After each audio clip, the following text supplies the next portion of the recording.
नरेंद्र मोदी लगातार बच रहे हैं इस बात से कि डोनाल्ड ट्रंप का सामना उनको ना करना पड़े। कि रिलायंस इंडस्ट्रीज लिमिटेड RIL के स्पोक्स पर्सन ने ये कहा है, recalibrating Russian oil imports to align with India government's guidelines कि तेल ना खरीदने की प्रक्रिया शुरू हो चुकी है। India, as you know, has told me they are stop. You know, it's a process. You can't just stop it. But by the end of the year, they'll be down to almost nothing.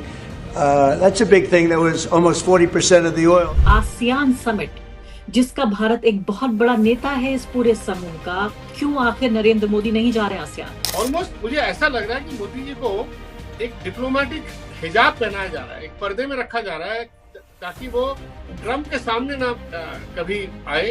क्या रिलायंस के इस खबर से हम ये समझें कि भारत ने अमेरिका के आगे घुटने टेक दिए और नरेंद्र मोदी ने डोनाल्ड ट्रंप को ये वादा कर लिया कि अब रूस से तेल नहीं खरीदेंगे? ये कहा जा रहा है कि भाई हम इंडिया ने अभी तक कोई उनको रशियन ऑयल का कोई वो नहीं दिया, आश्वासन नहीं दिया अमेरिका को, जो ट्रंप को, कि ट्रंप झूठ बोल रहे हैं।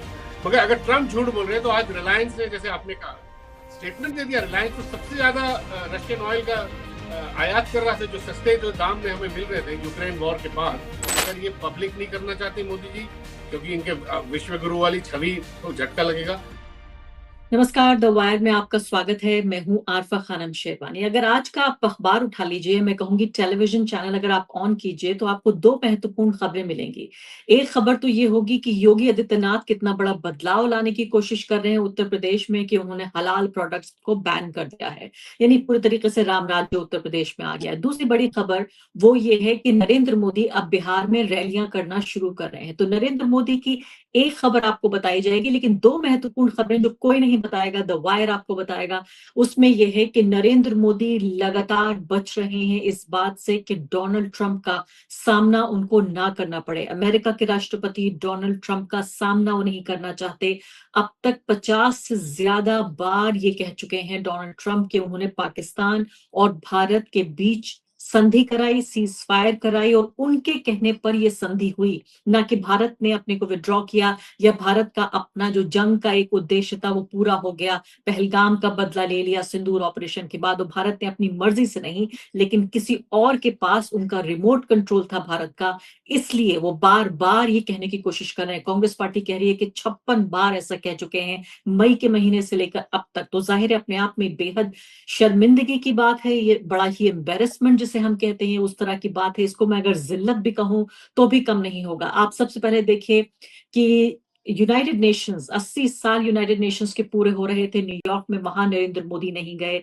विदेश मंत्री जयशंकर जी को भेज दिया गया। दूसरी महत्वपूर्ण बात, इजिप्ट में शर्म अल शेख में जब फिलिस्तीन को लेकर ये सीज फायर का ऐलान हो रहा था, फिलिस्तीन और इजराइल के बीच, जब भी न्योता गया था नरेंद्र मोदी जी को, और इतनी बड़ी ये समिट वहां पर होने जा रही थी जहां भारत का रिप्रेजेंटेशन बहुत जरूरी था, वहां पर भी नरेंद्र मोदी नहीं गए। और अब सबसे बड़ी खबर आपके सामने यहां ब्रेक कर रही हूं, वो ये है कि आसियान समिट, जिसका भारत एक बहुत बड़ा नेता है इस पूरे समूह का, आज खुद प्रधानमंत्री ने अपने ट्विटर हैंडल से इसको ट्वीट किया कि वो वर्चुअली, यानी कि जूम के जरिए या वीडियो कॉन्फ्रेंसिंग के जरिए वो भाग लेंगे आसियान में, और मलेशिया जाने का उनका ये दौरा रद्द हो गया है। ये सबसे बड़ी बात है। ये 3 दिन पहले जिसको उन्होंने कंफर्म किया था, वो उस बात को अब इनकार कर रहे हैं कि वो वहां पर नहीं जा रहे हैं, बल्कि हो ये रहा है कि जो उनका रथ है वो बिहार की तरफ मुड़ गया है। और अगर इतनी खबर आपको चौंकाने वाली नहीं थी, तो इस खबर का आखिरी जो पुर्जा है इस मशीन में, वो मैं आपके लिए जोड़ देती हूँ, और फिर मुझे कहने की हो सकता है बहुत कम जरूरत पड़े, क्योंकि पूरी तस्वीर आपके सामने आ जाएगी। पूरा हाथी मैं आपको बना रही हूँ अपने हाथ से, और आप देख लेंगे कि कभी उसका पूंछ आपको मिल रही है, कभी उसका सर मिल रहा है, तो कभी उसका पैर मिल रहा है। यहाँ पर रिलायंस ने अपने, यहाँ पर खबर देखिए CNBC की, वो बता रहा है, रॉयटर से ये खबर जारी हुई है कि रिलायंस इंडस्ट्रीज लिमिटेड RIL के स्पोक्स पर्सन ने ये कहा है कि वो recalibrating Russian oil imports to align with India government's guidelines. यानी फिर से नए सिरे से वो नक्शा खींच रहा है, अपने वादे इरादों को नए तरीके से वो देख रहा है कि तेल रूस से कितना खरीदा जाए। क्योंकि सबसे महत्वपूर्ण बात जो पिछले हिस्से में जो आपने नहीं सुनी वो ये था कि न सिर्फ कि वो ये कह रहे हैं कि हमने सीज फायर कराया, वो ये भी कह रहे हैं कि मैंने अब इंडिया से ये कह दिया है कि वो रूस से तेल नहीं खरीदेगा। यानी रूस को दुनिया में अलग थलग करने के लिए भारत का इस्तेमाल किया जाएगा, और भारत का जो रूस से रिश्ता है, जो एक बायलैटरल रिलेशनशिप है, द्विपक्षीय जो एक रिश्ता है, उसमें अब डिक्टेट करेंगे। एक तरह से डिक्टेट किया जाएगा पूरे तरीके से कि डोनाल्ड ट्रंप बताएंगे कि भारत का रिश्ता रूस से क्या होना चाहिए, भारत का रिश्ता चीन से क्या होना चाहिए, भारत पाकिस्तान के साथ जंग करेगा या नहीं करेगा। और ये उन प्रधानमंत्री के बारे में ये बात हो रही है जो प्रधानमंत्री अपने को ये कहते हैं कि उन्होंने भारत को विश्व गुरु बना दिया है। या सबसे बड़ा सवाल ये पैदा हो रहा है कि क्यों इस बात को छिपाया जा रहा है कि नरेंद्र मोदी एक तरह की पर्देदारी कर रहे हैं कि किसी भी तरीके से डोनाल्ड ट्रंप का उनका सामना ना हो जाए, और डोनाल्ड ट्रंप ये ना कह दें कि देखिए मैंने सीज फायर कराया आपका पाकिस्तान के साथ, देखिए मैं आपसे कह रहा हूं कि आप रूस के साथ तेल खरीदना आप रूस का बंद कर देंगे। और डोनाल्ड ट्रंप ने अपने बयान में ये भी कहा कि ना खरीदने की प्रक्रिया शुरू हो चुकी है। और अब इसका सीधे सीधे ये डॉक्यूमेंट्री एविडेंस आपके सामने मैं दिखा रही हूं कि खुद रिलायंस बढ़ के ये कह रहा है कि हम नए सिरे से इस बारे में सोच रहे हैं। क्या मायने हैं इस बात के? जो विश्व पटल है उस पर भारत की जो स्थिति है, भारत की जो हैसियत है, वो किस कदर गिर गई है नरेंद्र मोदी के पिछले 11 साल में कि एक राष्ट्रपति डिक्टेट कर सकता है कि हम क्या करेंगे, पाकिस्तान से युद्ध हम कब करेंगे, पाकिस्तान से युद्ध हम कब खत्म करेंगे, हम रूस से तेल कब खरीदेंगे, कब हम रूस से तेल नहीं खरीदेंगे। क्यों इस तरह से झेप रहे हैं, क्यों नहीं सामने आ रहे हैं प्रधानमंत्री नरेंद्र मोदी, ये हम जानने की कोशिश करते हैं। एम के वेणु, सबसे पहले तो मुझे बताइए कि ये आम आदमी के लिए बहुत मुश्किल भी है और आसान भी कि तार बांध लेना। सिर्फ फर्क इस बात का है कि जो डिस्ट्रैक्शन के लिए मीडिया वहां पर मौजूद है कि अब नरेंद्र मोदी का रथ बिहार के लिए निकल चुका है, इसमें आप भूल जाइए कि आसियान वो नहीं जा रहे हैं। क्यों आखिर नरेंद्र मोदी नहीं जा रहे आसियान? देखिए अरफा, हमारे जो वायर की जो डिप्लोमेटिक करस्पॉन्डेंट है, मैं उनसे बात कर रहा था, वो उन्होंने मुझे ये बताया, उन्होंने शायद एक लेख भी लिखा है वायर में, कि सबसे पहले जो मलेशिया के जो प्रधानमंत्री हैं अनवर इब्राहिम, उन्होंने ये खुलासा किया कि उनकी बात हुई मोदी जी से फोन पे, और उन्होंने कहा कि मोदी जी ने ये उनसे ये बात कही कि वो नहीं आ पाएंगे जो ईस्ट एशिया समिट में, और वो उसका कारण ये बताया, जो ताज्जुब की बात है, कारण मोदी जी ने उनको, जो अनवर इब्राहिम साहब ने जो कहा, वो होस्ट हैं, वो मलेशिया में वही होस्ट कर रहे हैं पूरे इस समिट को, कारण ने बताया कि दिवाली की जो सेलिब्रेशन है वो ऑन गोइंग है। तो ये बड़ा ये सुन के मुझे बड़ा ताज्जुब हुआ कि दिवाली तो खत्म हो चुकी है, ये कौन सा दिवाली का सेलिब्रेशन ऑन गोइंग है। तो ये एक बात है। और दूसरी बात, जैसे आपने कहा, ये बात ये कई लोग ये कह रहे थे 1 हफ्ते पहले, 2 हफ्ते पहले, 3 हफ्ते पहले कि अब शायद मोदी जी की मुलाकात ट्रंप से ईस्ट एशिया समिट के साइडलाइन में, आसियान ईस्ट एशिया समिट के साइडलाइन में होगी, तो एक मौका है, मोदी जी की उनसे बात होगी। मगर इन्होंने जाने से अब मना कर दिया। मेरा ये अनुमान है कि ये जो हमारे जो विदेश नीति के जो पंडित हैं, जो सरकार में जो बैठे हुए हैं, जो फॉरेन पॉलिसी बनाते हैं, और जो मोदी जी के जो इमेज मेकर्स हैं, जो उनकी छवि को, जो विश्व गुरु वाली छवि को इतने बहुत केयरफुली जो कल्टीवेट करते हैं, उनका ये डिसीजन रहा होगा कि शायद कि मोदी जी वहां ना जाए तो अच्छा है। अच्छा, वो ऑलमोस्ट मुझे ऐसा लग रहा है कि मोदी जी को एक डिप्लोमेटिक हिजाब पहनाया जा रहा है, एक पर्दे में रखा जा रहा है, ताकि वो ट्रंप के सामने ना कभी आए। और जैसे आपने कहा, बहुत एम्बैरेसमेंट पहले भी हुई है। आपको याद है फरवरी में जब ये ट्रंप साहब जब टेक ओवर उन्होंने किया, यूएस एडमिनिस्ट्रेशन, जब प्रेसिडेंट फॉर्मल टेक ओवर हुआ, तो सबसे पहले मोदी जी वहां पहुंचे अपने, और उस वक्त उनको बिल्कुल अंदाजा नहीं था कि ट्रंप साहब का क्या रवैया होगा हिंदुस्तान की तरफ। वहां पे आपको याद होगा, पूरे मीडिया के सामने, दुनिया के सामने और मोदी जी के सामने उन्होंने इंडिया को इंसल्ट किया। उन्होंने कहा कि इंडिया सबसे अनफेयर ट्रेड जो करता है वो इंडिया करता है। इंडिया में बिजनेस करना नामुमकिन मुश्किल है। इंडिया टैरिफ किंग है। अब आपको याद होगा ये सब उनके सामने कहा, और ये पूरे हिंदुस्तान को लोगों को ये बिल्कुल ये इंसल्ट को सहना पड़ा। उसके बाद जो हम देख रहे हैं अभी तक, ये जो आपने जो बताया कि जो ऑपोजिशन पार्टी जो कह रही है कितने 50 बारी से ज्यादा ट्रंप ने कहा कि पाकिस्तान इंडिया का वो रुकवाया, वो तो चलते हुए आ रहा है। इसके चलते हुए शायद मोदी जी अब ट्रंप के सामने प्रकट नहीं होना चाहते। ये मेरा थियरी है। इसीलिए वो शर्मल शेख भी नहीं गए, जहां पे बड़े बड़े लीडर, इतने बड़े गाजा पीस प्लान के बारे में बड़े लीडर्स इकट्ठा हुए, तुर्की के, इजिप्ट के, पाकिस्तान के भी थे वहां पे, और अपने यूके के प्राइम मिनिस्टर थे, वहां भी नहीं गए। वहां पे भी इनवाइट किया था इनको। तो अब ये साफ ही नीति मुझे नजर आ रही है कि ट्रंप जहां है वहां ना जाए। मगर ट्वीट में माय फ्रेंड ट्रंप अभी भी कह रहे हैं। अगर आप उनको अपना दोस्त मानते हैं तो भाई उनसे जाके मिल क्यों नहीं रहे हैं आप?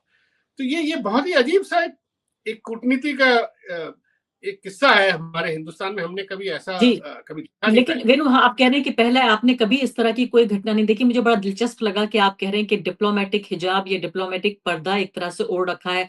और मुझे याद आ रहा है कि किस तरह से यूक्रेन के जो प्राइम मिनिस्टर हैं उनके साथ डोनाल्ड ट्रंप ने जो सुलूक किया, व्हाइट हाउस में उनको बुलाकर जिस तरह से उनको जलील किया गया, उसके बाद से दुनिया के तमाम नेता बहुत ज्यादा सावधानी बरत रहे हैं। लेकिन किसी ने ये नहीं सोचा था कि नरेंद्र मोदी भी उन दुनिया के तमाम नेताओं में शामिल हो जाएंगे जो एक तरह का पर्दा कर रहे हैं कि नरेंद्र मोदी का अगर डोनाल्ड ट्रंप से सामना हो जाए तो कहीं ऐसा ना हो जाए कि अलग अलग सब चीज, पूरा जो विश्व गुरु की सारी छवि है, जिस छवि को बनाने के लिए पिछले 11 साल में नरेंद्र मोदी जी ने हजारों करोड़ रुपए खर्च किए हैं, उन्होंने और उनके कॉरपोरेट मित्रों ने, जो दोनों मिलकर नरेंद्र मोदी को एक इतने बड़े नेता के तौर पर पेश करते हैं कि वो लार्जर देन लाइफ उनकी इमेज होती है। वो अमेरिका जाते हैं, उससे पहले दर्जनों कैमरे वहां पर पहुंच जाते हैं कि देखिए अब तो पूरे अमेरिका में नरेंद्र मोदी की वाहवाही हो रही है, उनके लिए लाल कालीन बिछाया जा रहा है, उनके लिए वेजिटेरियन खाना बनाया जा रहा है, नरेंद्र मोदी जी का उपवास है तो उपवास का व्रत का खाना बनाया जा रहा है, नरेंद्र मोदी जी कपड़े क्या पहन रहे हैं, ये सब कुछ जमीन पर धराशायी होता हुआ महसूस हो रहा है। और खासकर मैं दूसरा पक्ष यहाँ पे लाना चाहती हूँ, दूसरा बड़ा सवाल, कि इस सीज फायर के अलावा ये डिप्लोमेटिक जो हिजाब है, क्या इस वजह से भी पहना जा रहा है कि भारत तैयार हो चुका है कि रूस से वो तेल नहीं खरीदेगा? क्या रिलायंस के इस खबर से हम ये समझें कि भारत ने अमेरिका के आगे घुटने टेक दिए और नरेंद्र मोदी ने डोनाल्ड ट्रंप को ये वादा कर लिया कि अब रूस से तेल नहीं खरीदेंगे? अरफा, ये मुझे बहुत अफसोस होता है ये कहते हुए कि Modi ji prime minister office और मिनिस्ट्री ऑफ एक्सटर्नल अफेयर्स और मिनिस्ट्री ऑफ कॉमर्स, ये तीन, जयशंकर, अपने पीयूष गोयल जी और मोदी जी, और मोदी जी की टीम जो है, ये अमेरिका से पिछले कई महीनों से ट्रेड डील पे जूझ रही है। और आम आदमी को कुछ नहीं पता ट्रेड डील में क्या बातचीत हो रही है। जिस तरह उन्होंने 50% टैरिफ लगाया, उसमें भी बड़ा झटका लगा, जिसके चलते हमारे करीब 30-40 बिलियन डॉलर का जो हमारा जो हम बेच रहे थे अमेरिका को, एक्सपोर्ट निर्यात कर रहे थे, उस पर झटका। और इतने जो टेक्सटाइल इंडस्ट्री में और अपने जेम्स एंड ज्वेलरी, फिशरी, आम छोटे छोटे उद्योगों को इतना बड़ा ध्वस्त किया हुए जो इस एक्सपोर्ट, इसके चलते हुए जो अमेरिका ने जो टैरिफ लगाया, जो एक्सपोर्ट जो नहीं हो पा रहा, और जिस तरह का जो नौकरियां जा रही है, इसकी कोई चर्चा नहीं हो रही। और केवल पीयूष गोयल का आप स्टेटमेंट देखिए, बस मोदी जी की छवि को संभालने के चक्कर में कि रशियन ऑयल की, ये कहा जा रहा है कि भाई हम इंडिया ने अभी तक कोई उनको रशियन ऑयल का कोई वो नहीं दिया, आश्वासन नहीं दिया अमेरिका को, जो ट्रंप को, कि ट्रंप झूठ बोल रहे हैं। मगर अगर ट्रंप झूठ बोल रहे हैं तो आज रिलायंस ने, जैसे आपने कहा, स्टेटमेंट दे दिया। रिलायंस तो सबसे ज्यादा रशियन ऑयल का आयात कर रहा था, जो सस्ते जो दाम में हमें मिल रहे थे यूक्रेन वॉर के बाद। रिलायंस कई सबसे ज्यादा कर रहा था, और हमारी पब्लिक सेक्टर कंपनियां भी कर रही थी, और एक और कंपनी भी कर रही थी। तो अब रिलायंस ने स्टेटमेंट दे दिया कि अब गाइडलाइन, जो सरकारी गाइडलाइन के हिसाब से हम अपना रशियन ऑयल इंपोर्ट का वो करेंगे। इसका मतलब उन्होंने साफ साफ नहीं बोला, मगर साफ, मेरे हिसाब से, मेरा इंटरप्रिटेशन है कि साफ साफ हमने उनको आश्वासन दे दिया है, मगर ये पब्लिक नहीं करना चाहते मोदी जी, क्योंकि इनके विश्व गुरु वाली छवि को झटका लगेगा। हमने उनको बता दिया है कि हम रशियन ऑयल बहुत जो आयात करते थे वो हम कम कर देंगे। इसका मैं आपको एक आंकड़ा देता हूँ। यूक्रेन वॉर से पहले जितना हिंदुस्तान कच्चा तेल आयात करता था, उसका रशिया का शेयर उसमें केवल 2% से कम होता था, 1%। यूक्रेन वॉर के बाद रशिया का शेयर 40% के करीब चला गया, 38-40। आप सोचिए 1% से। इसी को लेकर ट्रम्प साहब ने और अमेरिका ऑब्जेक्शन अपना उठाए हुए, और स्टेटमेंट्स आ रही है 1 महीने से कि हिंदुस्तान यूक्रेन रशिया की जो वॉर मशीनरी को और पुख्ता कर रही है, इतना आयात करके इतना उनसे। तो अब मेरे ख्याल अब इन्होंने तय कर लिया कि काफी कम करेंगे, मगर अभी आपको उसका जो कितना कम करेंगे वो उसका खुलासा होना है। मगर ये बिल्कुल मेरे हिसाब से तय हो गया कि रशिया से हम जो आयात करते हैं वो भारी मात्रा में उसमें कमी आएगी, क्योंकि ये आश्वासन दिया गया है ट्रम्प साहब को। इसी वजह से शायद मोदी जी वहां जाना नहीं चाहते, क्योंकि जो बातचीत हो रही है वो बैक चैनल से चल रही है। और इसका अब हमें देखना है कि अरफा, हमें अगला ये देखना है कि इससे हमें फायदा ट्रेड डील में कुछ होगा कि नहीं, क्योंकि हमने तो आश्वासन दे ही दिया। वो तो मोदी जी जब वहां पे गए थे फरवरी में अमेरिका, कई सारी यूनिलैटरल हमने आश्वासन दे दिए और कंसेशन भी दे दिए उनको कई, और हमें इन रिटर्न हमें कुछ मिला नहीं वापस। अब हमें देखना कि ट्रेड डील में हमें क्या मिलेगा। इतने लोगों को जो 50% टैरिफ लगा के जो टेक्सटाइल इंडस्ट्री, हमारी गारमेंट इंडस्ट्री, इनको जितना झटका लगाया और जितने लोग बेरोजगार हुए, क्या उनको कुछ फायदा होगा कि नहीं? क्योंकि जब जी, बिल्कुल आखिरी सवाल वेणु, बिल्कुल आखिरी सवाल आपसे ये पूछना चाहती हूँ कि दो तरफ अब हम देखें। एक तरफ आप कह रहे हैं कि अगर हमने भारत ने हथियार डाले हैं तो क्या उनको टैरिफ में फायदा होगा, दूसरे रूस से तेल ना खरीदने का क्या खमियाजा हमें भुगतना पड़ेगा, हमारी इकोनॉमी को कितना नुकसान होगा, क्योंकि डोनाल्ड ट्रंप तो पहले ही कह चुके हैं कि हम एक फेल्ड इकोनॉमी है।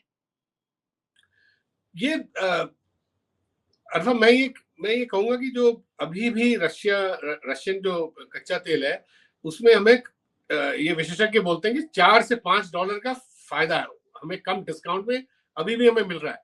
पहले ये डिस्काउंट कहीं ज्यादा होता था, पहले 20%, 25% डिस्काउंट होता था या 30%, मगर अभी भी डिस्काउंट है। तो मेरा ये मानना है कि अगर हम यूनाइटेड स्टेट्स को ये आश्वासन दे रहे हैं कि हम रशिया से तेल कम खरीदारी कम करेंगे, और जो हमें डिस्काउंट मिल रहा है उसको भी हम सैक्रिफाइस करेंगे, तो हमें वापस जो फायदा क्या मिल रहा है, ये असली मुद्दा ये है। और इस मुद्दे पे कोई चर्चा नहीं है। केवल सारी जो मिनिस्ट्री जो है, सरकार जो है, मोदी जी की छवि को वो थोड़ा सा बरकरार रखने के चक्कर में कि नहीं जी ये मोदी जी बिल्कुल ये एक डिप्लोमेटिक, एक सटल डिप्लोमेसी जिसे कहते हैं, और बहुत ही सटीक डिप्लोमेसी कर रहे हैं, कुछ बोल नहीं रहे हैं। साइलेंस में भी उनकी स्ट्रैटेजी है। भाई साइलेंस में क्या स्ट्रैटेजी है?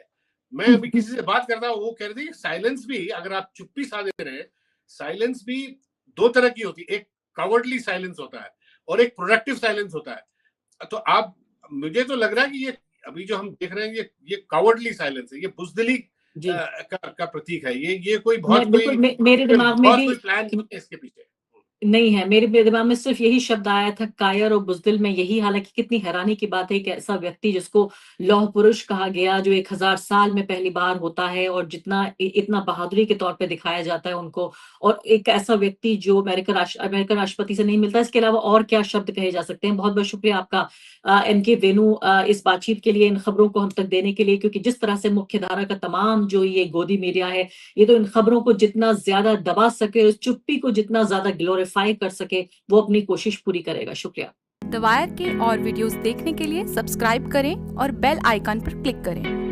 स्वतंत्र पत्रकारिता की आर्थिक मदद करने के लिए डिस्क्रिप्शन में दिए गए लिंक पर जाएं और अपनी राशि चुनें।